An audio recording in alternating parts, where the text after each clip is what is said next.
Pada tahun 2020, 1 dari 4 Gen Z Amerika menderita depresi. Banyak yang menutup diri dan tidak sedikit yang memilih untuk mengakhiri hidupnya. Penyebabnya? iPhone, Instagram, Facebook, Snapchat, dan TikTok. Kombinasi kelima hal ini melahirkan pandemi baru di negeri Paman Sam, krisis kesehatan mental. Gen Z yang menjadi korban krisis ini memiliki julukan khusus, Anxious Generation atau generasi cemas. Apa sebenarnya generasi cemas ini? Seberapa parah krisis mental yang terjadi? Dan bagaimana smartphone dan media sosial begitu merusak kehidupan Gen Z?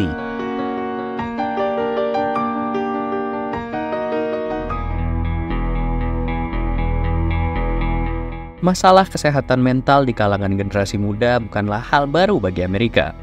Kasusnya sudah muncul sejak awal tahun 2000-an. Hanya saja angkanya masih terbilang sedikit sehingga belum bisa disebut krisis. Namun, memasuki tahun 2010, terjadi ledakan angka depresi. Data Survei Nasional Amerika Serikat ini menunjukkan angka persentase remaja usia 12-17 tahun yang mengalami depresi dari tahun 2004 sampai 2020. Dalam kurun waktu 15 tahun, terjadi peningkatan kurang lebih 150% untuk kedua jenis kelamin. Masuk tahun 2020, 1 dari 4 remaja perempuan dan 1 dari 10 remaja laki-laki di Amerika Serikat menderita depresi. Depresi adalah salah satu indikator krisis mental, tapi bukan satu-satunya. Gangguan mental lain yang Gen Z Amerika alami adalah anxiety. Korban utamanya adalah Gen Z yang lebih tua seperti anak SMA dan kuliah. Berkaca pada data survei American College Health Association, anxiety menjadi penyakit mental nomor 1 di kalangan mahasiswa dan mahasiswi negeri Paman Sam, yang kemudian diikuti dengan depresi di posisi kedua. Pada tahun 2018, 1 dari 4 anak kampus di Amerika mengaku menderita anxiety, sedangkan 1 dari 5 adalah penderita depresi. Gangguan mental sejatinya bukan hanya menyerang anak muda. Siapa saja bisa mengalami anxiety atau depresi. Sayangnya, Gen Z lah yang paling rentan. Pada tahun 2020, pemerintah Amerika mengadakan survei nasional seputar kesehatan. Hasilnya, masyarakat usia 18-25 tahun alias Gen Z ada di peringkat pertama untuk kategori penderita anxiety. Jumlahnya mengungguli generasi lain seperti millennials, Gen X, dan baby boomers. Anxiety pun menjadi bagian yang tidak dapat terpisahkan dari identitas Gen Z Amerika Serikat. Sudah angkanya bertambah terus setiap tahun, jumlah penderitanya juga terbanyak di antara semua kelompok umur. Dari kata anxiety inilah kemudian muncul istilah anxious generation. Generasi cemas adalah julukan yang diberikan psikolog sosial Jonathan Haidt pada Gen Z Amerika. Julukan ini pertama kali muncul dalam bukunya yang berjudul The Anxious Generation. Haidt memberikan label ini setelah melihat angka penderita anxiety yang sangat tinggi di kalangan anak muda. Gak semua Gen Z Amerika tergolong sebagai generasi cemas, tapi mengingat banyaknya Gen Z yang menderita anxiety dan atau depresi, bisa dibilang mayoritas Gen Z di negeri Paman Sam adalah generasi cemas. Ada beberapa gejala gangguan mental yang menjadi ciri generasi cemas. Untuk kasus anxiety, penderita akan merasakan rasa takut berlebihan, kesulitan berpikir jernih, banyak melamunkan hal yang tidak penting, mengalami rasa tegang di sekujur tubuh, hingga rasa sesak di dada. Sedangkan untuk kasus depresi, gejalanya adalah selalu merasa sedih dan hampa, tidak semangat untuk melakukan apapun, berat badan naik atau turun drastis, sulit tidur, dan merasa lelah setiap saat. Ada 2 tersangka utama penyebab terbentuknya generasi cemas. Kuncinya adalah tahun dimulainya ledakan angka depresi, yakni tahun 2010. Smartphone pertama kali muncul tahun 2007. Beberapa tahun kemudian, iPhone 4 muncul sebagai smartphone pertama dengan fitur kamera depan. Entah kebetulan atau tidak, Instagram juga rilis di tahun yang sama. Popularitas Instagram meroket mulai dari tahun 2012 setelah dibeli Facebook. iPhone 4 dan Instagram adalah perpaduan sempurna. Kombinasi iPhone dengan kamera depannya dan Instagram sebagai platform berbagi foto melahirkan tren memotret diri sendiri alias selfie. Inilah awal mula neraka medsos dimulai. Semua orang membandingkan dirinya dengan orang lain. Gen Z melihat orang-orang seumuran mereka yang ada di medsos jauh lebih cantik, lebih keren, atau punya kehidupan yang lebih asik. Anak-anak ini akhirnya depresi karena merasa gagal setelah membandingkan diri dengan standar tidak realistis di Instagram. Survei orang tua yang dilakukan Common Sense Media di tahun 2016 mengungkap bahwa 79% remaja Amerika punya smartphone. Di tahun 2022, survei Pew Research menemukan kalau kini smartphone sudah dimiliki 95% remaja Amerika. Masih di survei yang sama, sebanyak 46% Gen Z mengaku selalu online atau tidak bisa lepas dari smartphone mereka. Rata-rata screen time mereka ada di range 7 hingga 16 jam. Dan 5 aplikasi paling favorit adalah YouTube, TikTok, Instagram, Snapchat, dan Facebook. Setelah begitu banyaknya waktu yang mereka habiskan di dunia maya, tentu ada harga mahal yang harus dibayar. Ketika Gen Z Amerika menghabiskan waktu 6, 8, atau 16 jam main medsos, mereka secara tidak sadar sudah merusak masa depan mereka sendiri. Dampak buruk pertama adalah isolasi. Hadirnya smartphone dan medsos memang membuat mereka terhubung dengan banyak orang di berbagai belahan dunia. Tapi di saat yang bersamaan, anak-anak ini malah berhenti berinteraksi dengan orang-orang terdekat. Waktu yang sebelumnya dipakai untuk bermain basket atau bisbol bersama teman, kini habis untuk scroll medsos dan game online. Survei dari American Time News Study menunjukkan adanya penurunan waktu bermain bersama teman yang signifikan pada kelompok usia 15-24 tahun. Yang awalnya dari 2 jam lebih per hari di tahun 2011 menjadi hanya 67 menit per harinya di tahun 2019. Tentu saja Gen Z tidak merasa sedang terisolasi. Mereka mikirnya mencari teman sekarang cuma pindah tempat aja ke TikTok, Snapchat, atau Instagram. Teman mereka mungkin lebih banyak, tapi fake semua. Akhirnya Gen Z akan merasa kesepian yang berujung pada gangguan mental seperti anxiety dan depresi. Setelah isolasi, dampak berikutnya adalah kurang tidur. Kalau yang ini memang sudah jelas dan terjadi di mana-mana. Dari dulu, urusan buat anak tidur cepat pas lagi hari sekolah sudah jadi musuh bebuyutan orang tua. Smartphone, medsos, game online, dan platform streaming malah buat jadi tambah susah. Gen Z jadi makin sulit tidur karena opsi hiburan yang berlimpah. Tapi, karena besoknya harus bangun pagi untuk sekolah, akhirnya jam tidurlah yang menjadi tumbal.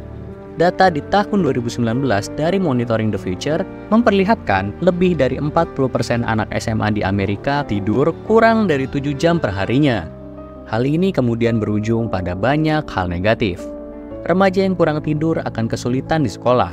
Mereka akan kesulitan menjaga konsentrasi, memahami penjelasan guru, dan mengingat materi. Akhirnya, proses pembelajaran dan nilai jadi terganggu.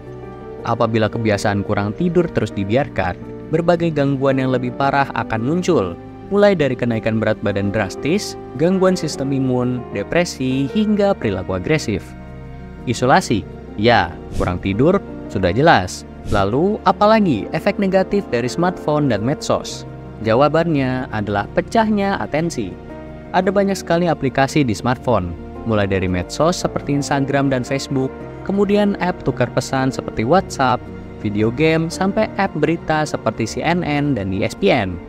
Semua aplikasi ini pasti punya fitur notifikasi.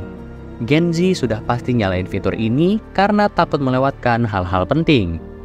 Data Statista tahun 2023 ini memperlihatkan bahwa rata-rata Gen Z di Amerika dapat 192 notifikasi per harinya. Setelah dipotong jam tidur, itu artinya mereka dapat 1 notifikasi setiap 5 menit. Ini masih angka rata-rata. Kalau mau fokus ke pengguna berat, angkanya jadi sekitar 1 notifikasi tiap menitnya. Inilah penyebab utama pecahnya atensi Gen Z.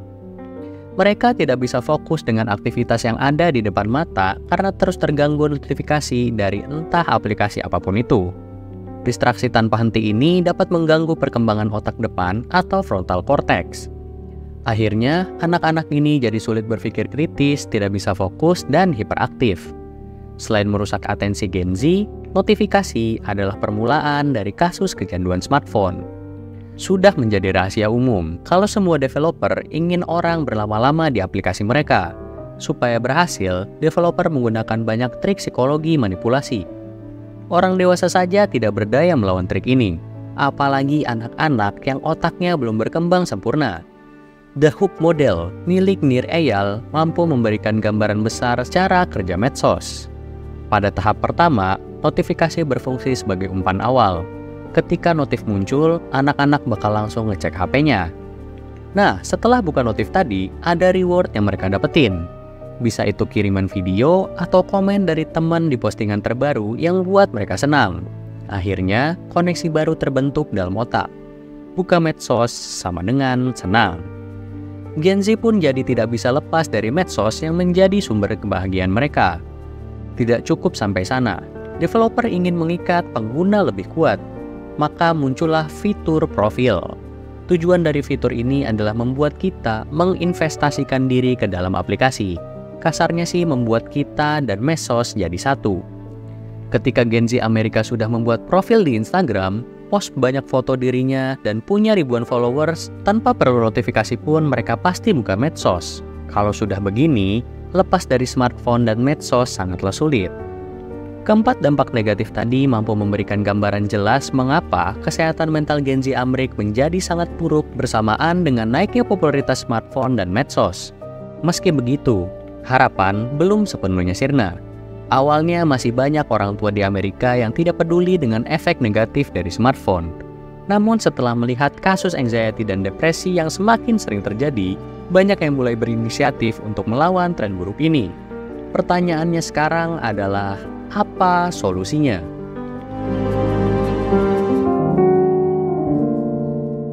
Memang tidak mudah untuk melawan krisis kesehatan mental yang sedang terjadi. Memisahkan anak dengan smartphone secara paksa malah bisa berujung petaka. Namun, bukan berarti tidak ada solusi. Masih ingat dengan Prof. Hyde dari awal video tadi? Selain memberi label, ternyata beliau punya beberapa solusi untuk orang tua yang masih peduli. Solusi pertama adalah tidak memberikan smartphone kepada anak-anak sebagai handphone pertama mereka. Paling tidak tunggu sampai mereka sudah SMA. Karena pada usia itu, mental Gen Z sudah lebih siap. Kalau belum SMA dan memang membutuhkan handphone untuk keperluan komunikasi, lebih baik berikan anak handphone jadul yang hanya bisa dipakai untuk telepon dan SMS. Kuncinya adalah tidak memberi akses bagi anak-anak untuk membuka aplikasi berbasis internet. Solusi alternatif adalah memberikan smartphone sebelum masuk SMA, tapi tidak boleh punya akun medsos. Seringkali, tidak memberikan smartphone dapat memicu konflik antara orang tua dan anak. Solusi pertama memang lebih baik, tapi kalau skenarionya tidak bisa tidak memberikan smartphone, ini adalah opsi terbaik. Anak tetap bisa menggunakan smartphone, namun dengan catatan tidak ada TikTok, Snapchat, Facebook, dan Instagram. Di sini, pengawasan orang tua sangatlah krusial, karena anak-anak pasti akan berusaha main medsos secara diam-diam. Masalah generasi cemas tidak akan hilang hanya dengan usaha dari pihak orang tua saja. Diperlukan aksi kolaboratif dari berbagai pihak, mulai dari orang tua, pihak sekolah, pemerintah, perusahaan teknologi, dan Gen Z itu sendiri. Perubahan hanya akan terjadi ketika semua pihak mau bahu-membahu untuk menyelesaikan krisis kesehatan mental ini. Sebuah krisis yang ternyata sudah menyebar ke banyak negara.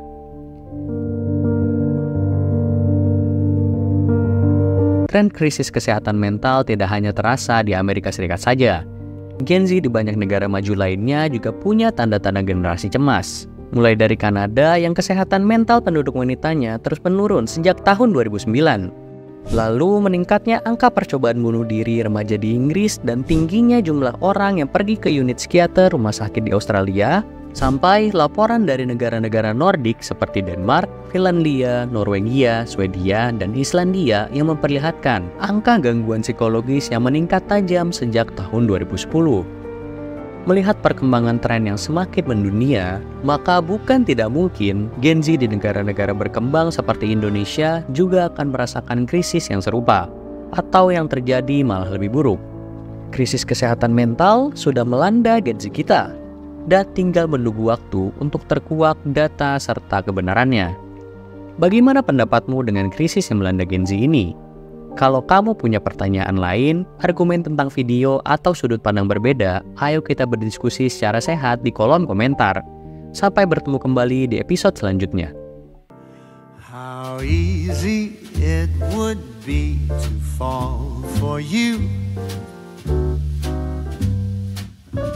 but that of course is something I won't do.